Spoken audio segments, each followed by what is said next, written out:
तो hello and नमस्कार दोस्तों, न्यू जॉब अपडेट में आप लोगों का स्वागत है। आज मैं आप लोगों को बताने वाला हूं आईटीआई अप्रेंटिस वैकेंसी के बारे में। अच्छे से एनालाइज करेंगे इस वीडियो के थ्रू। तो इसमें क्या क्वालिफिकेशन रहने वाला है, कौन भर सकता है कौन नहीं भर सकता है, इसमें क्या कैटेगरिया रहने वाला है, मोड ऑफ सिलेक्शन की बात करें तो किस तरह का होना चाहिए, मेरिट लिस्ट किस तरह से बनेगा, तो सारा चीज़ एक एक करके मैं इसमें आप लोग को बताने वाला हूँ। तो चलिए दोस्तों, इसको किस तरह से क्या करना होता है पूरी तरह से नोटिस को एनालाइज करेंगे, ठीक है। तो सबसे पहले आपको ऑफिशियल में आना है। ऑफिशियल आने के लिए आपको क्या करना होगा, गूगल या तो क्रोम ब्राउज़र से आप इसको नोटिफिकेशन को डाउनलोड कर सकते हैं ना। कैसे कर सकते हैं, आपको क्या टाइप करना है, RRCPR, ठीक है, PRYG, ये उसके बाद .org, ठीक है।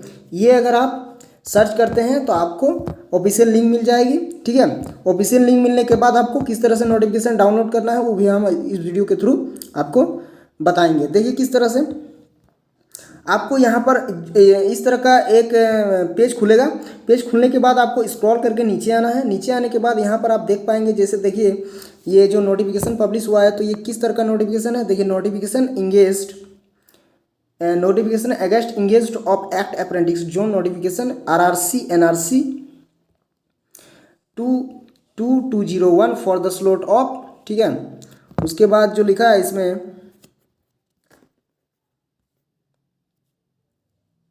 देखिए ऑफ 2021-22 डेट ऑफ 12/10, यानी 12/12 को ये पब्लिश हुआ है, ठीक है। 12 अक्टूबर को ये पब्लिश हुआ है। तो यहाँ पर अगर आप इसको क्लिक करते हैं, ठीक है, क्लिक हेयर टू डाउनलोड यहाँ पर लिखा हुआ है। अगर यहाँ पर आप इसको क्लिक करते हैं तो आपका ऑफिशियल नोटिफिकेशन डाउनलोड हो जाता है, ठीक है। तो चलिए इसमें अच्छे से एनालाइज करते हैं कि किस तरह का ये अप्रेंटिस वैकेंसी है।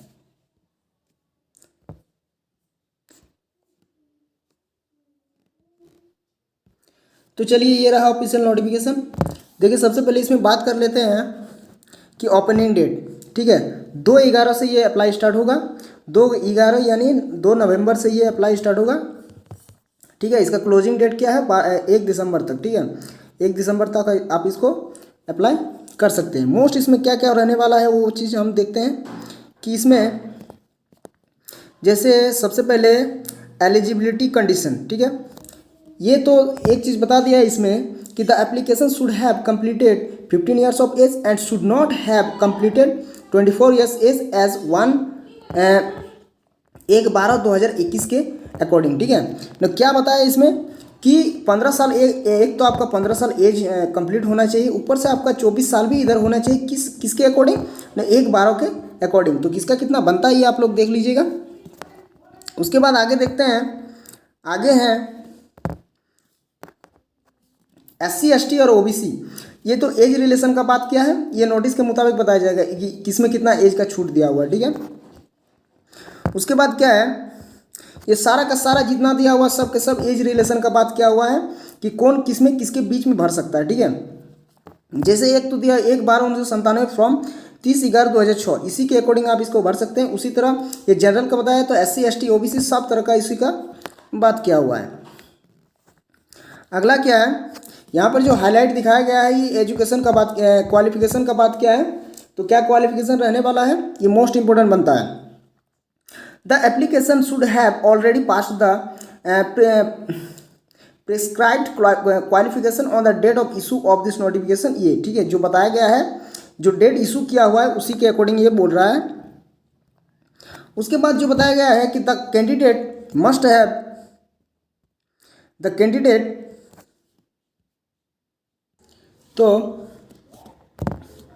the candidate must have passed SSC matriculation 10th class examination or equivalent under 10+2 examination system with minimum 50% marks in a grade, ठीक है, for recognized board and must have passed ITI in relevant and SC ST। मतलब कुल मिलाकर बात क्या कर दिया है कि 10+2 की आपके पास डिग्री होनी चाहिए, वो भी क्या 50% मार्क्स में होना चाहिए, ठीक है।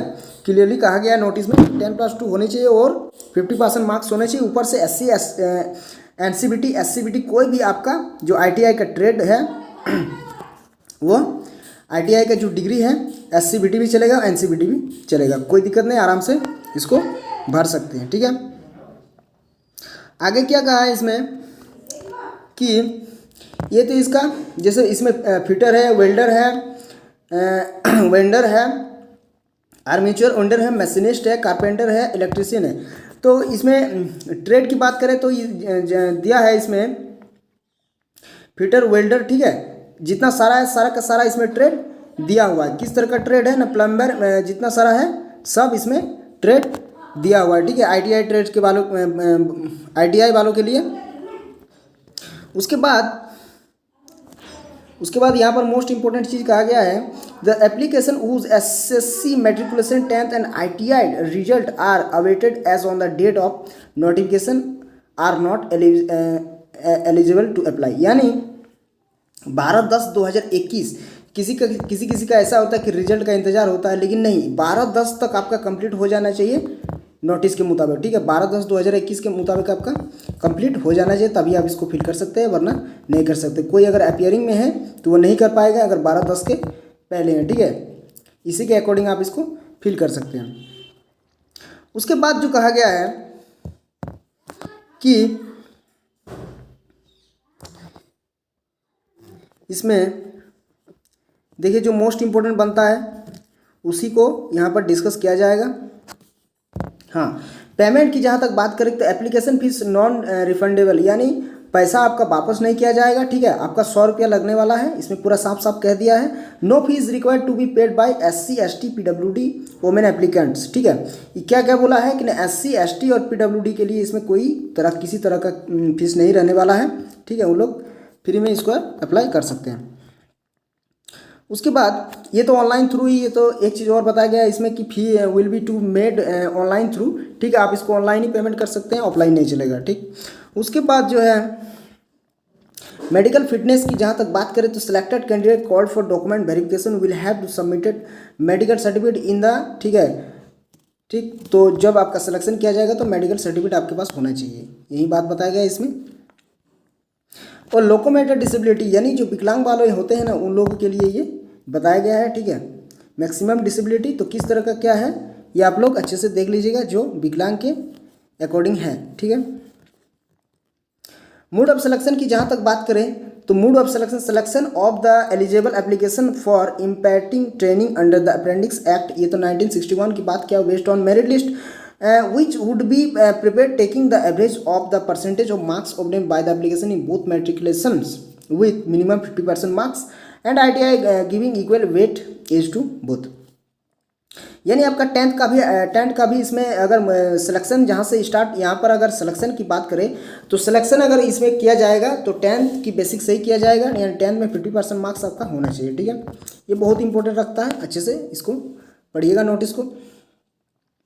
उसके बाद एक चीज़ और इसमें कहा गया कि further for the trades where minimum education criteria 8 pass और ITI। ठीक है, ये मिनिमम का बात जहाँ तक क्या, यानी कम से कम आपका 8 पास और ITI होना चाहिए। ठीक है, 8 और ITI ये दोनों चीज़ आपका होना चाहिए, तभी आप इसको फिल कर सकते हैं। ठीक है, यानी कम से कम की एज क्वालिफिकेशन का बात करते हैं, 8 पास और ITI। उसके बाद देखते हैं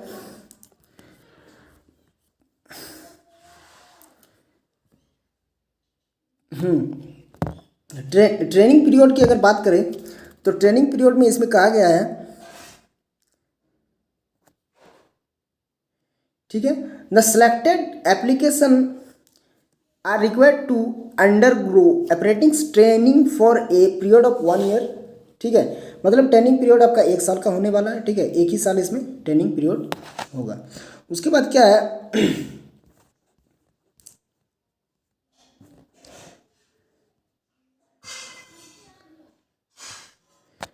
और क्या है इसमें कि application are required to upload the legible self attendant scan copy of following document, यानी डॉक्यूमेंट वेरिफिकेशन जिस तरह से नोटिस में बताया गया है इस तरह का आपको डॉक्यूमेंट, ठीक है, स्कैन भी करना पड़ेगा।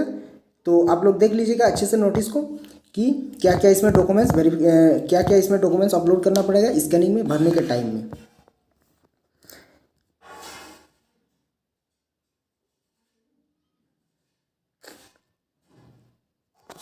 हाँ, एक चीज़ इसमें दिया है, हाईलाइट किया हुआ, यानी इंपॉर्टेंट बताता है इसमें नोटिस में। तो क्या है कि candidate to note that all relevant certificate of education, SSC matriculation, 10th pass and ITI trade certificate issued by NCVT SCVT with marksheet, ठीक है, is are to uploaded with online application form, original certificate are not be send to RRC NRC and the, मतलब इसमें साफ साफ कहते हैं document verification which application shall not be allowed to participate in the selection process, यानी आपका जो जितना सारा है ना जेरोक्स नहीं चलेगा, ठीक है, सब के सब ओरिजिनल आपको अपलोड करना पड़ेगा, यही चीज़ इसमें बताया है। ठीक,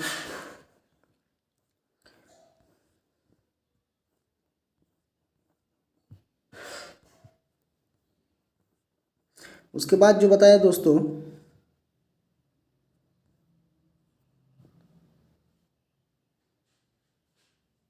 हाँ इसमें कहा कितना क्या सीट है ये चीज़ बताया है, ठीक है। तो देखिए एनेक्सिस ए, ठीक है, तो ये सबको बांट दिया है, डिस्ट्रीब्यूटेड किया हुआ है।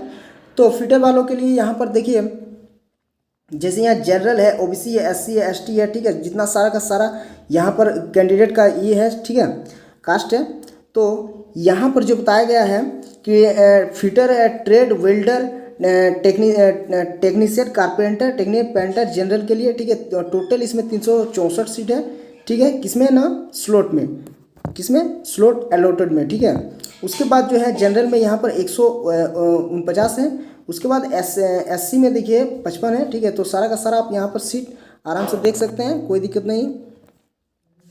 इलेक्ट्रिशियन डिपार्टमेंट की अगर बात करें तो यहाँ पर देखिए इलेक्ट्रिशियन डिपार्टमेंट की अगर बात करें तो इसमें भी वही चीज़ बताया है, जितना सारा का सारा इसमें सीट दिखाया गया है, ठीक है। तो एक बार नोटिस को अच्छे से पढ़ लीजिए, उसके बाद ही भरेंगे, ठीक है। अब झांसी की बात करें, झांसी डिवीज़न की बात करें तो इसमें भी वही चीज़ है, एक बार इसको देख लीजिएगा, ठीक है। तो सारा का सारा चीज़ इसमें बता दें फ्रेंड्स, बाकी जो इम्पोर्टेंट बनता है सब चीज़ इसमें बताया गया है, ठीक है।